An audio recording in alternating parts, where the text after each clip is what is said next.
Assalamualaikum warahmatullahi wabarakatuh. Perkenalkan, nama saya Fakih Abdul Majid. Nama saya Norbela Aprilia. Nama saya Alfat Rehan Sadama. Kami di sini dari Universitas Nahdlatul Ulama ingin melakukan wawancara terkait dengan tantangan serta solusi masalah pendidikan di pondok pesantren.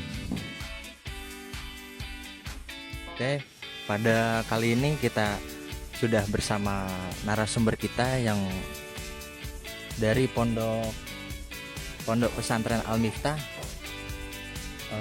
Bisa diperkenalkan langsung namanya, Mas? Kenalkan, nama saya Iqbal Arisdawan, jabatan sebagai pelajar. Perkenalkan, saya Malik Yazid Pradana sebagai pengurus dari Pondok Putra Al-Miftah. Perkenalkan, saya Muhammad Yusuf dari Ketua Pondok Pesantren Al-Miftah. Dan perkenalkan, saya Ahmad Fauzan, saya dari pihak guru dari MTS Al-Ihsan di Pondok Pesantren Al-Miftah. Oke, kali ini saya sudah bersama Kang Yusuf, yaitu dari Pondok Pesantren Al-Miftah.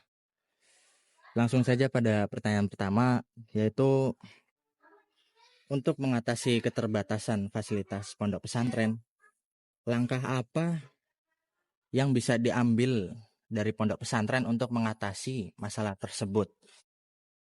Terutama dari fasilitas perpustakaan ataupun fasilitas lainnya seperti teknologi zaman sekarang. Baik, menjawab pertanyaan dari Mas Alfat dari Universitas Nahdlatul Ulama Yogyakarta terkait kendala sarana prasarana yang dihadapi oleh Pondok Pesantren Al-Miftah. Jadi untuk Pondok Pesantren Al-Miftah sebenarnya untuk sarana dan prasarana itu sudah mencukupi ya. Kalau untuk mendukung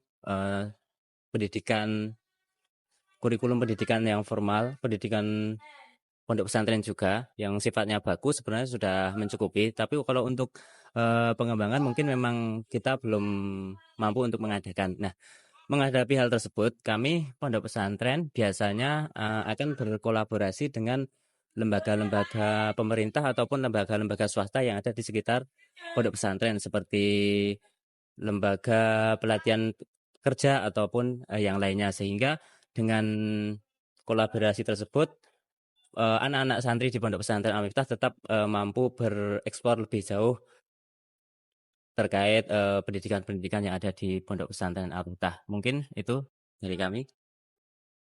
Oke, untuk pertanyaan yang kedua itu untuk akses bahan pembelajaran yang berkualitas, bagaimana pondok pesantren mengupayakan akses tersebut agar menjadi pembelajaran yang berkualitas, terutama untuk mata pelajaran yang membutuhkan referensi modern dan lainnya. Baik, untuk yang selanjutnya pertanyaan dari Mas Alfat terkait pendukung pembelajaran yang bersifat referensi modern.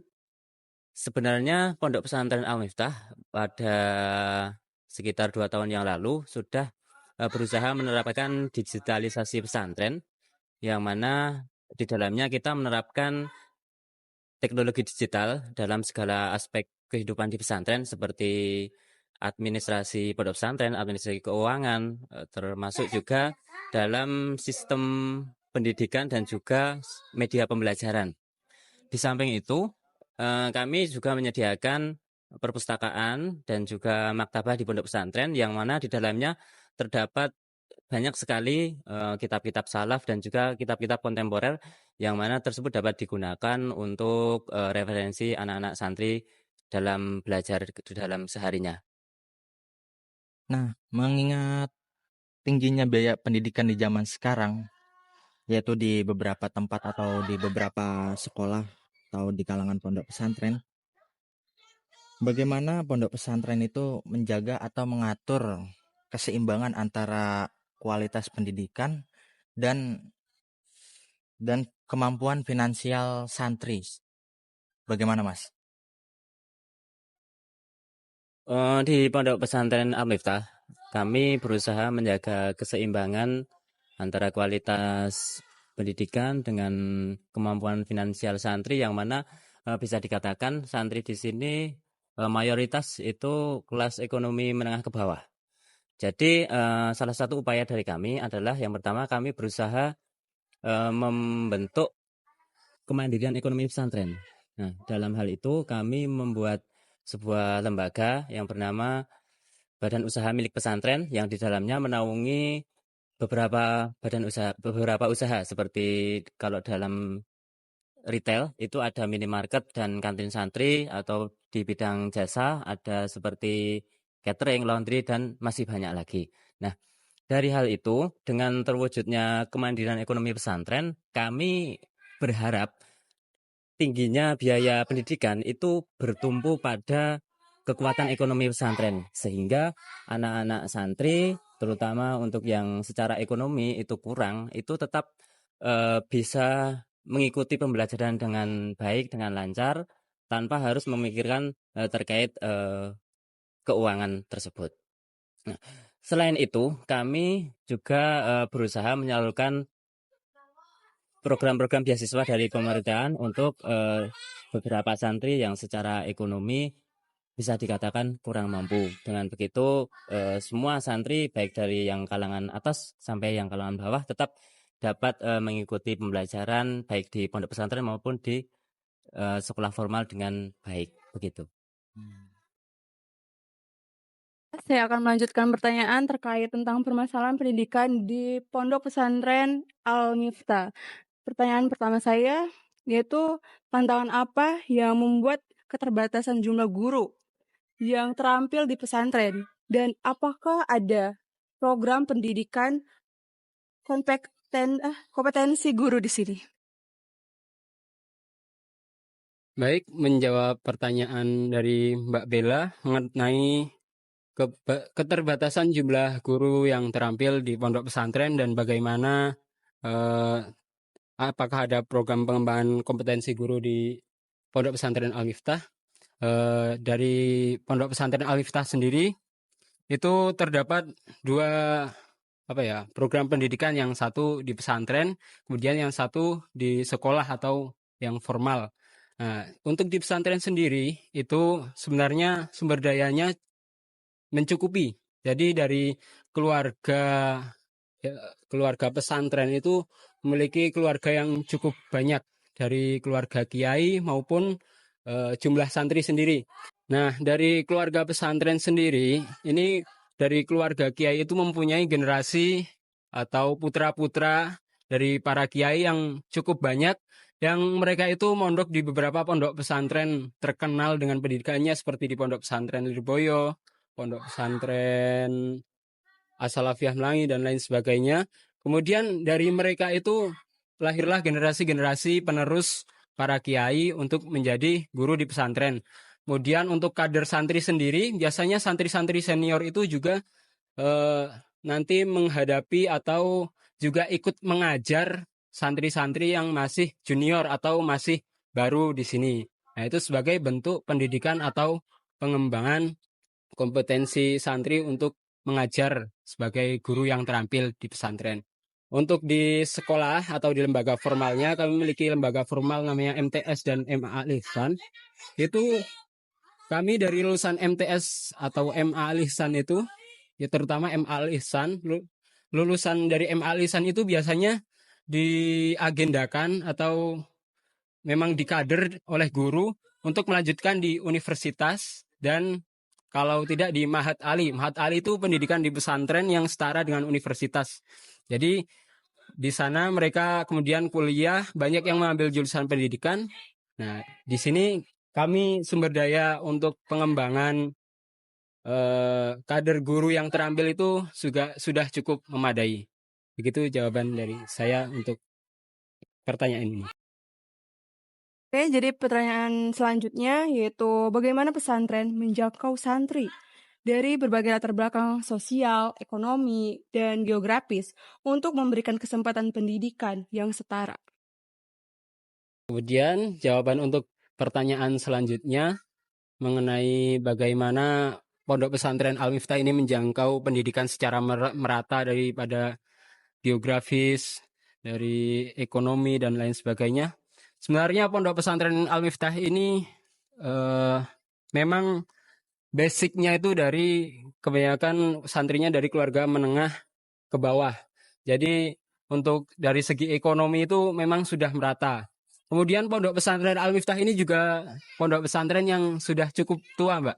Jadi Pondok Pesantren Al-Miftah ini sudah memiliki alumni yang begitu banyak, menyebar dari segala penjuru bahkan sampai luar pulau, dari Kalimantan, dari Sumatera, Sulawesi, dan lain sebagainya. Mereka itu kalau dilihat dari segi geografis itu sudah lumayan jauh, jadi sudah merata. Jadi dengan alumni-alumni tersebut, Pondok Pesantren Al-Miftah itu biasanya sudah cukup membawa promosi dari alumni untuk menjangkau santri-santri yang jauh-jauh tersebut dari berbagai latar belakang. Kemudian di sini mereka diberikan fasilitas. Bisa dilihat akhir-akhir ini Pondok Pesantren Al-Miftah itu juga sudah menambah ruang kelas, menambah fasilitas, sudah semakin digitalisasi pesantren juga sudah ada. Jadi insya Allah Pondok Pesantren Al-Miftah ini benar-benar sudah melakukan usaha untuk melakukan meratakan pendidikan di Indonesia. Demikian jawaban dari saya ucapkan terima kasih. Oke, saya ingin izin melanjutkan di sini. Di sini saya ingin meminta pendapat Anda atau pandangan Anda, bagaimana cara agar pesantren ini dapat memiliki strategi untuk bersaing di kancah global, tapi tidak menghilangkan nilai-nilai keislaman dari pesantren tersebut. Silakan. Di pondok pesantren kami, selain berfokus pada ilmu keagamaan, pondok pesantren juga menyelenggarakan beberapa lembaga pendidikan formal seperti SMP dan SMA sederajat dan perguruan tinggi. Dalam penyelenggaraannya, pondok pesantren kami menyelenggarakannya sama seperti halnya lembaga pendidikan formal pada umumnya, dengan harapan dapat menciptakan santri penerus bangsa yang dapat bersaing di kancah global, namun tetap menjaga keimanan dan nilai-nilai keislaman, serta memiliki jiwa toleransi, cinta kedamaian, dan keadilan. Ya. Di sini Anda sebagai santri tentunya merasakan kepadatan waktu yang Anda lakukan setiap hari sebagai seorang santri sekaligus murid dari sekolahan. Nah, di sini menurut Anda, apa pendekatan yang digunakan pesantren untuk meningkatkan efisiensi serta efektivitas pembelajaran, terutama dalam manajemen waktu yang diterapkan? Untuk meningkatkan efisiensi dan efektivitas pembelajaran, terutama dalam hal manajemen waktu santri, pondok pesantren telah menerapkannya dengan baik, dengan cara menentukan jadwal pribadi maupun pondok pesantren, dan menentukan jadwal pembelajaran di kelas maupun mandiri, serta jam istirahat santri. Santri juga diberi kesempatan untuk membangun pengetahuan mereka secara mandiri melalui eksplorasi, diskusi, dan refleksasi. Untuk di zaman sekarang ini, terutama di Indonesia ini masih terlalu minim akses untuk para difabel untuk melakukan pendidikan. Nah, apakah di pesantren ini menyediakan fasilitas khusus atau metode pengajaran inklusif untuk santri dengan kebutuhan khusus? Jika ada, bagaimana penerapannya di dalam pondok pesantren? Untuk sementara ini, pendidikan inklusi di Pondok Pesantren Al-Miftah belum ada. Karena mulai dari kompetensi guru dan juga sumber daya guru itu belum mampu untuk mengatasi masalah tersebut, yaitu pendidikan inklusi yang ada di Pondok Pesantren. Jadi sementara ini belum ada pendidikan khusus inklusi seperti itu. Oke, ini terakhir dari saya. Terkait dengan kurikulum dalam pesantren ini. Bagaimana pesantren memastikan bahwa kurikulum yang diajarkan relevan dengan kebutuhan zaman, baik itu dalam konteks agama maupun dalam konteks dunia kerja. Silahkan.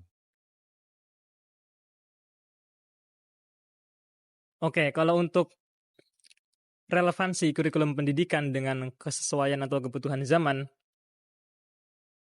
itu sudah jelas ya. Kan ada 2 kategori tadi, untuk segi agama dan juga untuk dunia kerja. Mungkin dari segi agama dulu. Nah, untuk dari segi agama itu sudah jelas karena kita background-nya pada pesantren, itu sudah dibuat dengan sedemikian rupa kurikulum tersebut pasti sesuai dengan kebutuhan zaman. Karena bisa dilihat dari tingkatan kelas yang ada di pada pesantren, yaitu ada 10 tingkatan mulai dari yang dasar, menengah sampai yang tinggi. Nah, itu semua sudah mencakup hampir semua ilmu kategori atau kategori ilmu, mulai dari misal fikih, terus tauhid, terus tata bahasa atau biasa dikenal dengan nahwu shoroh, terus juga ada akhlak dan juga misal Quran hadis. Nah, itu semua kan ilmu-ilmu yang tidak terkekang dengan zaman. Jadi sudah sedemikian rupa dibuat kurikulum itu sudah sesuai dengan kebutuhan zaman. Misalnya kita ambil contoh yang akhir-akhir ini, yaitu masalah moral yang ada di fenomena sosial kita. Kan banyak sekali kenakalan remaja. Nah, itu sendiri kan dari segi akhlak. Nah, dari segi akhlak sendiri di pada pesantren ini sudah ditetapkan di pendidikan dini, yaitu kelas 1 atau kelas awal, yaitu kelas 1, kelas 2, sama kelas 3. Nah, itu sudah diberi pendidikan akhlak. Bagaimana ke depannya nanti santri bisa mempunyai akhlak yang sesuai dengan sosial atau sesuai dengan norma-norma kehidupan. Terus untuk selain itu, di samping itu juga kan kita di sini kan sistemnya salafi, otomatis masih ada beberapa yang mungkin kurang sesuai dengan kebutuhan zaman. Nah, maka dari itu ada beberapa waktu semisal di waktu puasa. Nah, itu kita mencari kitab-kitab kontemporer.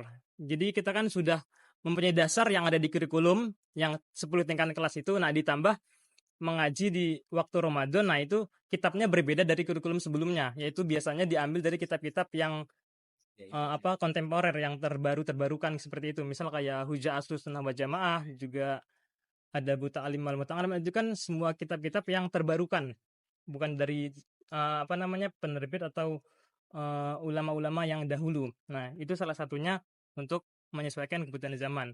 Terus itu dari agama. Nah, untuk dunia kerja sendiri bisa dilihat kalau dunia kerja di pada pesantren kan, kalau kiai-kiai atau ulama dulu, santri ya bisa jadi apa saja gitu kan, mulai dari petani atau mulai dari guru. Nah, dari pondok pesantren di sini ya untuk guru itu sudah pasti, karena beberapa yang sudah lulus tingkatan kelas, misal kan 10 tingkatan lah, yang sudah lulus itu bisa dipastikan diposisikan menjadi guru. Nah, itu salah satunya. Terus ada lagi semisal di sini juga membuka perguruan tinggi Mahat Ali. Nah, itu salah satu jurusan, yaitu ekonomi syariah sama fikih muamalah kontemporer. Nah, itu kan bisa menjadi acuan ke depannya untuk sesuai dengan kebutuhan zaman yang dibutuhkan oleh santri tersebut gitu. Mungkin itu saja yang dapat saya sampaikan. Terima kasih. Oke, mungkin itu saja dari kami wawancara hari ini. Kami ucapkan terima kasih yang sebesar-besarnya kepada Mas Iqbal, Mas Fauzan, Mas Yusuf, serta Mas Yazid di sini telah menemani wawancara kami pada siang hari ini. Semoga dengan wawancara hari ini kita diberikan ilmu yang manfaat di dini wa dunya wal akhirah. Amin ya rabbal alamin. Kurang lebihnya mohon maaf. Assalamualaikum warahmatullahi wabarakatuh. Waalaikumsalam.